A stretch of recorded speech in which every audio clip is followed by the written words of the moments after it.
Hi everyone, मैं आज आपको इन दोनों का डिफरेंस बताऊंगी, जिसमें फर्स्ट आता है C3 और सेकंड आता है C4।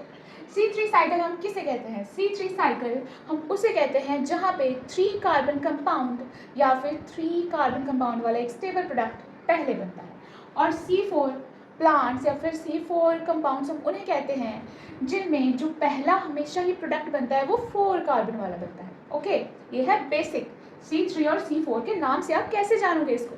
ठीक है, इसमें फर्स्ट जो है हम इसकी डिस्कवरी की बात करते हैं। C3 की डिस्कवरी जो है मेल्विन केल्विन ने की थी और C4 की discovery Marshall Davidson Hatch and Charles Roger Slack ने की थी। ओके, इसीलिए इसको बोला जाता है Hatch and Slack pathway. Okay, got it. अब नेक्स्ट पॉइंट पे आते हैं। चलिए, अब स्टेबल प्रोडक्ट मैंने आपको बताया। First stable product C3 cycle जो C3 प्लांट्स होते हैं उनमें जो है पहला स्टेबल प्रोडक्ट कौन सा होता है?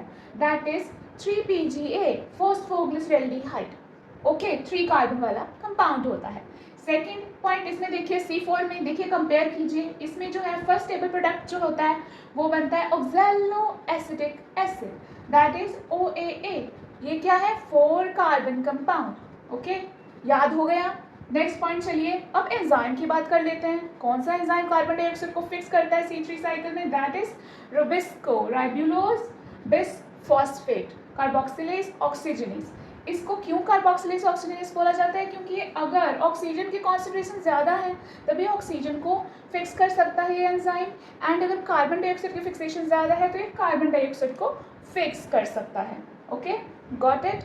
तो इसीलिए यही जो ड्यूल इसका नेचर होता है ना एंजाइम का, इसी वजह से ये क्या करता है? फोटो रेस्पिरेशन कभी कभार कर देता है, कभी कभी ऑक्सीजन को फिक्स कर देता है। ओके, अब जो हमारा C4 प्लांट्स है या फिर C4 साइकिल है, इसमें क्या होता है कि ये फोटो रेस्पिरेशन को ओवरकम कर लेता है।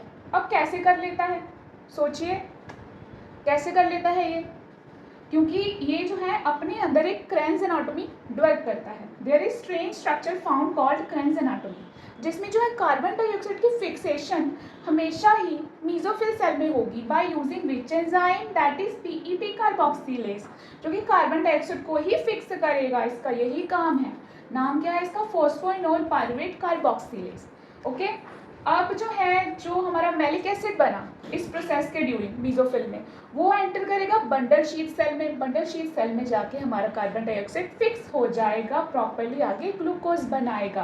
किस एंजाइम की हेल्प से? बंडल शीट में रुबिस्को एंजाइम से। ओके, बट जो पहला जो है एंजाइम यूज होता है फिक्स करने के लिए मेसोफिल सेल में, हमेशा PEP कार्बोक्सिलेज ही होता है। ओके, C4 साइकिल का खत्म हो गया, फिक्सेशन एंजाइम और कौन सा स्टेबल प्रोडक्ट होता है, और C3 का भी ये वाला पॉइंट खत्म हो गया। अब नेक्स्ट पॉइंट पे आते हैं कि C3 प्लांट जो होते हैं और जो C3 पाथवे होता है वो किन किन में होता है? कौन कौन से प्लांट्स होते हैं? एक्चुअली ये सभी प्लांट्स में होता है। ओके, बट अगर ज़्यादा कभी टेम्परेचर हो गया या फिर ज़्यादा ऑक्सीजन कॉन्सेंट्रेशन हो गई तो मैंने आपको बताया कि ये जो है फोटो रेस्पिरेशन कभी कभार कर देते हैं। तो इसी को ओवरकम करने के लिए C4 प्लांट ने अपने अंदर क्रेन्स एनाटॉमी डेवलप की, और C4 प्लांट जो है हाई टेम्परेचर और लाइट वाली कंडीशंस में सर्वाइव कर लेते हैं और फोटो रेस्पिरेशन को ओवरकम कर लेते हैं क्योंकि उनके अंदर क्रेन्स एनाटॉमी डेवलप हुई है। ओके, जैसे इसमें एग्जाम्पल ले लीजिए वीट मैंगो। ओके, और C4 प्लांट में एग्जाम्पल ले लीजिए मेज और शुगर केन। ओके, अब नेक्स्ट देखिए, बहुत ही इंपॉर्टेंट पॉइंट है, बहुत ही इंपॉर्टेंट। C3 प्लांट्स में क्या है, कितनी ATP बनते हैं? देखिए, एक कार्बन डाइऑक्साइड जब फिक्स होगा तो उसमें 3 ATP की यूज हो गए। ठीक है, तो 3 ATP पर 1 कार्बन डाइऑक्साइड फिक्सेशन, और C4 प्लांट में 5 ATP पर कार्बन डाइऑक्साइड फिक्सेशन होता है। एक कार्बन डाइऑक्साइड की फिक्सेशन के लिए 5 ATP की ज़रूरत पड़ती है। तो ये क्या करता होता है? एक्चुअली C4 प्लांट्स में 2 एक्स्ट्रा ATP बन जाते हैं। ओके, अब ग्लूकोज की बात कर ली जाए दोनों में, तो हमेशा ही 18 ATP यूज होंगे एक ग्लूकोज की फिक्सेशन के लिए C3 में, और 30 ATP का यूज होगा 6 कार्बन डाइऑक्साइड की फिक्सेशन के लिए या फिर एक मॉलिक्यूल ऑफ ग्लूकोज को फिक्स करने के लिए। ओके, ये क्या है C3 और C4 प्लांट्स का सिंपल डिफरेंस। आपको समझ आ गई होगी आई थिंक।